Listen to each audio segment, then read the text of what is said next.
Assalamualaikum dan salam sejahtera, kembali lagi di Tengku Channel. Jadi kepada kalian yang menonton video ini, saya doakan semoga kalian semua berada di dalam keadaan yang sehat dan semoga sentiasa dirahmati serta diridhoi oleh Allah SWT. Amin ya rabbal alamin. Oke guys, saya tertarik ya untuk melihat satu klip video nih yang mana bagaimana Indonesia menghalau penjajah untuk kemerdekaan ya. Jadi bagaimana Indonesia merdeka. Ini video dari channel APHD channel ya. Kepada kalian yang menonton video ini, support juga dia punya channel sebab channelnya nih banyak memberi edukasi ya, dan info-info yang dia sharing di channelnya nih adalah berdasarkan fakta. Nah, jadi kenapa saya mau react tentang bagaimana Indonesia merdeka ini dan bagaimana Indonesia menghalau penjajah untuk kemerdekaan. Sekarang ini musim bulan kemerdekaan. Nah, jadi saya mau tengok juga bagaimana Indonesia halau penjajah dan bagaimana perjuangan rakyat Indonesia itu sehingga kan hari ini Indonesia telah mencapai kemerdekaannya dan bakal akan disambut pada 17 Ogos untuk tahun 2023 ini ya, yang ke-78. Jadi Malaysia juga merdeka pada 31 Ogos. Jadi kita ni bulannya sama pada bulan Ogos, tetapi dia punya tarikh dan tahun itu berbeza ya. So di akhir video nanti saya akan memberi sedikit pandangan dan juga komen sebab saya mau tahu juga apa kesannya terhadap kemerdekaan yang terdapat pada negara Indonesia dan apa perkara yang menarik yang boleh dijadikan sebagai satu inspirasi buat diri saya. Jadi langsung kita saksikan klip video ini bersama-sama. Jom. Sejarah kemerdekaan Indonesia tidak boleh dipisahkan dengan kisah hebat kebangkitan revolusi kebangsaan Indonesia, iaitu konflik bersenjata dan pergelutan diplomatik yang berlaku antara rakyat Indonesia dan penjajahan Belanda sekitar tahun 1945 hingga 1949. Ketegangan berlaku selepas pengisytiharan kemerdekaan Indonesia oleh Soekarno setelah pihak Jepun berundur dan berakhir apabila pihak Belanda mengakui negara bawah jajahannya ini diberi kedaulatan dan bebas merdeka. Kemerdekaan Indonesia ini melahirkan sebuah negara Islam terbesar dengan jumlah penduduk keempat teramai di dunia. Perjuangan sengit untuk kemerdekaan sebenar berlaku selama 4 tahun di mana melibatkan pertumpahan darah, kebangkitan politik oleh rakyat dan campur tangan rundingan antarabangsa. Pihak Belanda pada akhirnya tidak mampu menangkis semangat kuat yang ditunjukkan penduduk Indonesia untuk mencapai kebebasan dari penjajah. Jadi, video kali ini kita akan melihat bagaimana Indonesia mendapat kemerdekaan. Teruskan menonton sejak awal kedatangan kapal Belanda ke Kepulauan Indonesia pada akhir kurun ke-16 sehingga pengisytiharan kemerdekaan oleh Presiden pertama Republik Indonesia pada tahun 1945. Pentadbiran kuasa Belanda ini adalah tidak sepenuhnya. Walaupun Kepulauan Jawa dikuasai oleh Belanda, namun banyak kepulauan lain seperti Aceh, Bali, Lombok dan Borneo masih bebas dari pengaruh Belanda. Pada kurun ke-18, syarikat dari Belanda VOC, Dutch United East India Company, menguasai sepenuhnya ekonomi dan politik ke atas Kepulauan Jawa selepas empayar terdahulu di Indonesia dikenali sebagai Empayar Mataram runtuh. Syarikat perdagangan VOC dari Belanda ini menjadi kuasa besar di Asia sejak awal tahun 1600 dan mula tertarik dengan Kepulauan Jawa ini pada kurun ke-18. Seterusnya mahu mengaut kekayaan dengan mentadbir kawasan tersebut. Akan tetapi, kebincangan dalam pentadbiran, rasuah dalam saingan dari pihak Inggeris menyebabkan syarikat VOC Belanda ini mula hilang kuasa pada akhir kurun ke-18. Inggeris dengan Belanda ya. Pada tahun 1796, VOC telah muflis dan dijadikan milik kerajaan Belanda. Oleh itu, pada tahun 1800, penguasaan Indonesia diletakkan di bawah kerabat di Raja Belanda. Akan tetapi, Perancis yang telah mengawal Holland pada tahun 1806 hingga 1815 menyebabkan perpindahan kuasa sementara kepada British. Selepas kekalahan Napoleon pada Perang Waterloo yang mengakhiri zaman kegemilangan Napoleon, Kepulauan Indonesia dikembalikan kepada kerajaan Belanda. Pada ketika itu, semua kebangkitan yang dilakukan oleh penduduk dihalang oleh Belanda dengan cara kekerasan, termasuklah berlakunya Perang Jawa. Ada kebangkitan juga. Maksudnya di situ kebangkitan rakyat pada ketika itu sudah bangkit, tetapi halangan-halangan yang telah dilakukan oleh pihak Belanda ya. 1825 hingga 1830 yang mengorbankan ramai penduduk. Reaksi Belanda kepada kebangkitan perjuangan kemerdekaan Indonesia. Kebangkitan moden nasionalis Indonesia adalah berbeza dengan pergolakan berdarah seperti yang berlaku pada Perang Jawa. rakyat Indonesia yang mendapat pendidikan dari luar negara mula bersatu padu untuk membangkitkan semangat kemerdekaan dan pembebasan dari jajahan Belanda sepenuhnya. Negara Jepun menjadi contoh kuasa besar yang kuat di Asia yang dapat mengalahkan China di Korea pada tahun 1894 dan menghalau Rusia pada tahun 1905. Pada tahun 1912, kemenangan Jepun ini menjadi semangat kepada penumbuhan parti pertama di Indonesia yang bernama Sarekat Islam.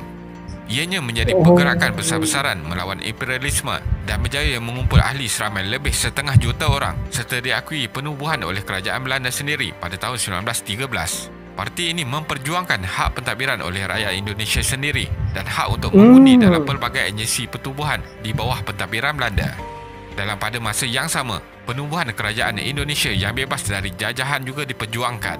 Akan tetapi, kerajaan Belanda ketika itu berpendapat bahawa kerajaan milik Indonesia yang merdeka hanya boleh dicapai apabila negara itu mencapai status negara maju di mana hanya boleh berlaku pada kurun ke-20.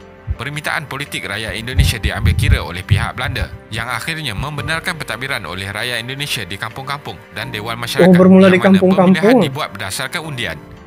Pada tahun 1918, Belanda menubuhkan Parlimen Kebangsaan, People Council, di mana rakyat Indonesia sendiri juga boleh dipilih sebagai ahli.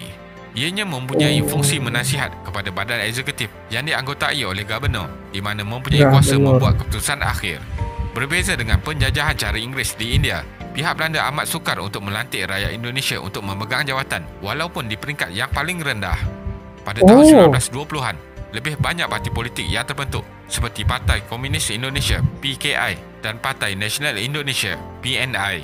Parti Komunis dilihat lebih banyak membuat serangan dan pemberontakan, manakala PNI lebih berhati-hati. Kerajaan Belanda yang mengambil langkah kekerasan melawan kebangkitan pihak komunis dan menghantar pejuang komunis ke kem tahanan di sebuah pulau terasing di New Guinea, di mana menyebabkan lebih ramai rakyat yang membenci pentadbiran Belanda. Pihak Belanda juga dengan angkuh menyatakan Indonesia tidak akan dapat merdeka sehingga beratus tahun lagi. Itu dijangkakan oleh Belanda. Penaklukan Belanda terhenti seketika apabila Jepun tiba di Indonesia pada zaman Perang Dunia Kedua. Tentera Belanda tidak dapat menahan kemarahan tentera Jepun. Ramai bangsa Belanda yang menetap di Indonesia dihantar ke kem tahanan dan sebahagiannya berjaya melarikan diri ke Australia.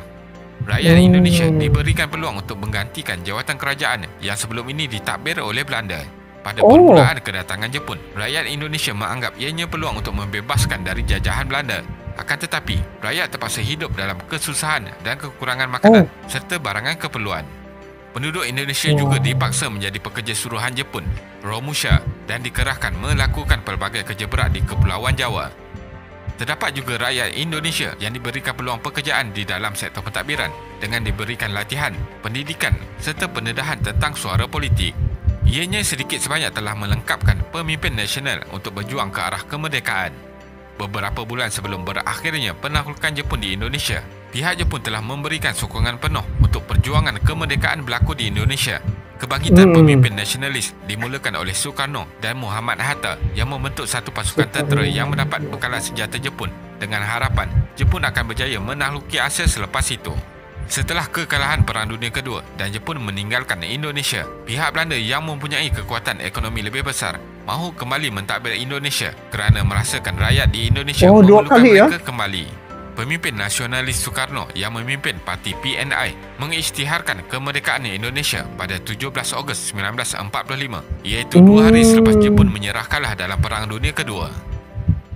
Perjuangan menuntut kemerdekaan dari Belanda. Kebanyakan pemimpin politik Belanda tidak mengambil serius akan pengisytiharan kemerdekaan yang dibuat oleh pemimpin Sukarno dan nasionalis lain yang bekerjasama dengan Jepun.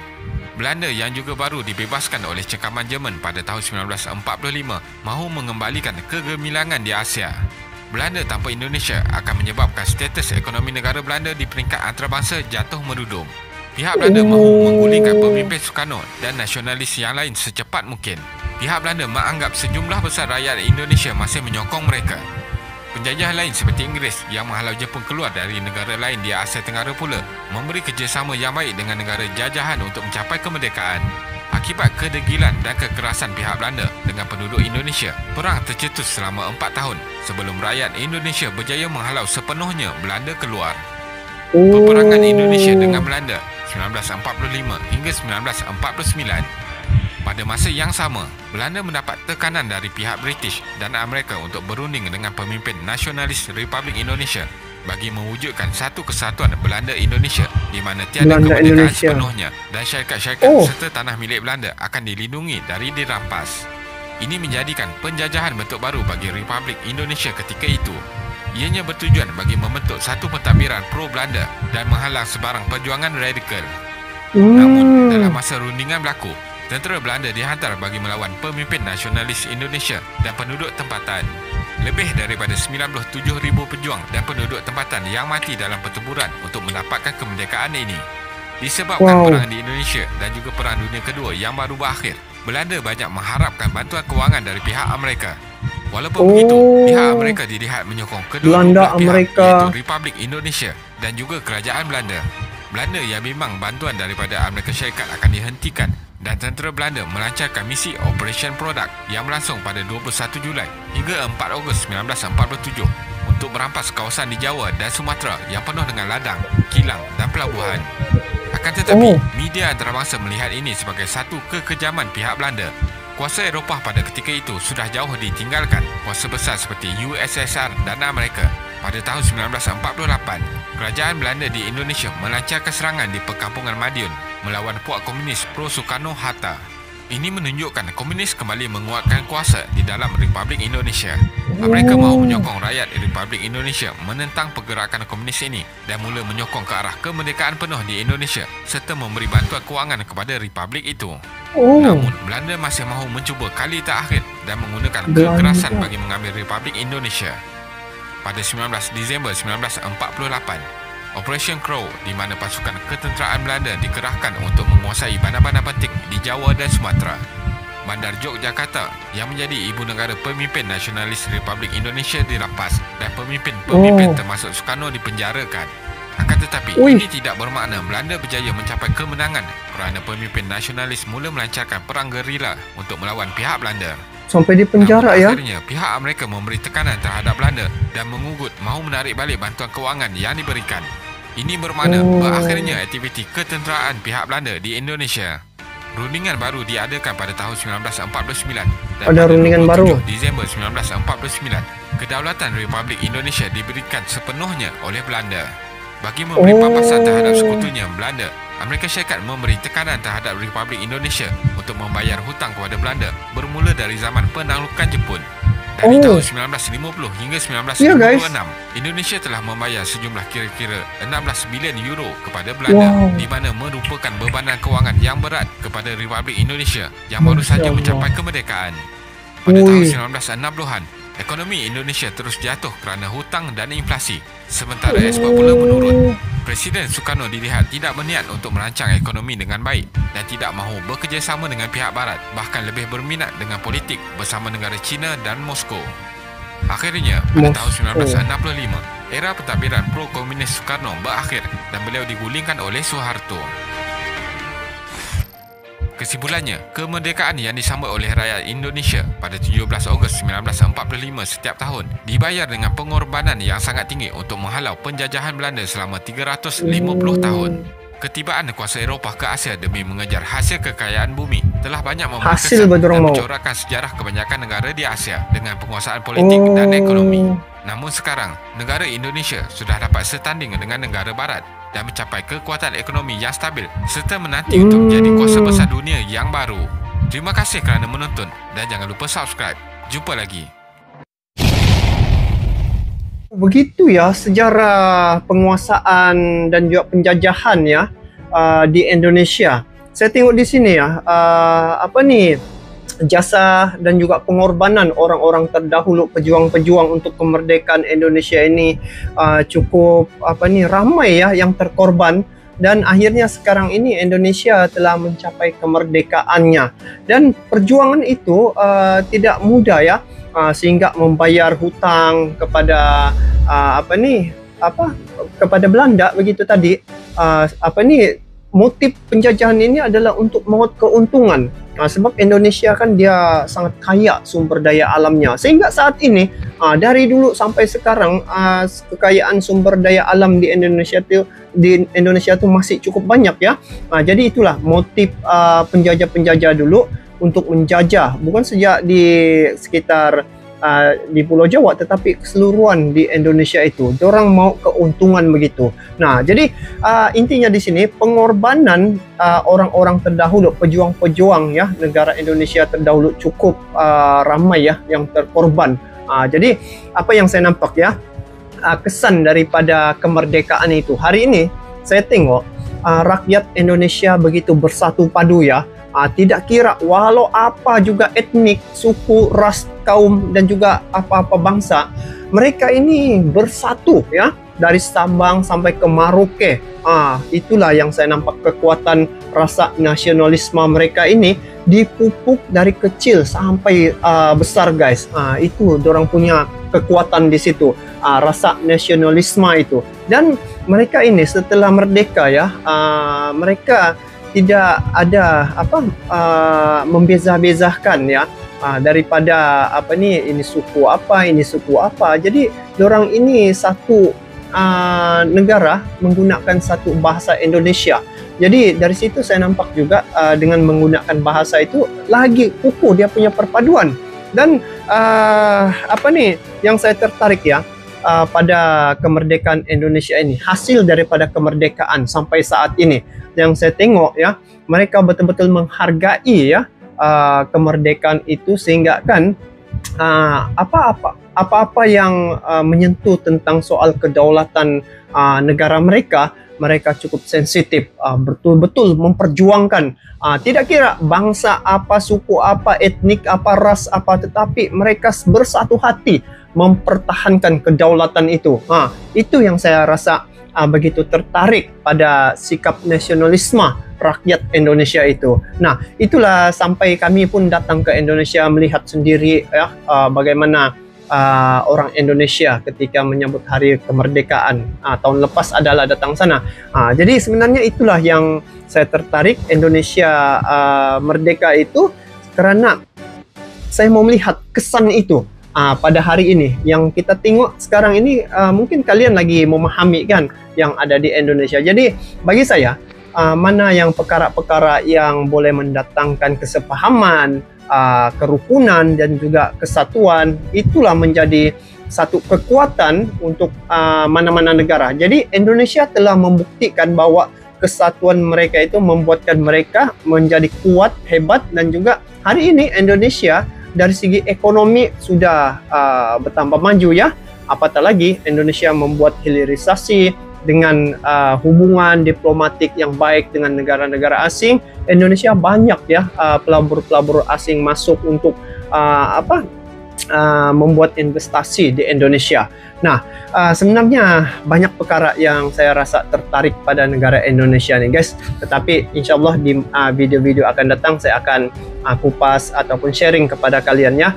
Jadi untuk kali ini yang saya tertarik adalah dengan rasa nasionalisme yang kuat itu. Bagaimana Indonesia membentuk rasa nasionalisme pada setiap lapisan masyarakat yang terdapat di negara Indonesia. Bagaimana pandangan kalian? Nanti kalian komen di bawah ya. Jadi itu saja. Semoga kedua negara kita ini sama-sama maju ya, dan kita teruskan persaudaraan, eratkan kita punya kesepahaman antara Malaysia dan Indonesia, dan kita perlu bentras berita-berita yang sengaja memporak-porandakan hubungan Malaysia dan Indonesia nih, supaya adalah yang saya tengok anasir-anasir yang sengaja untuk negara kita nih saling berselisih paham begitulah.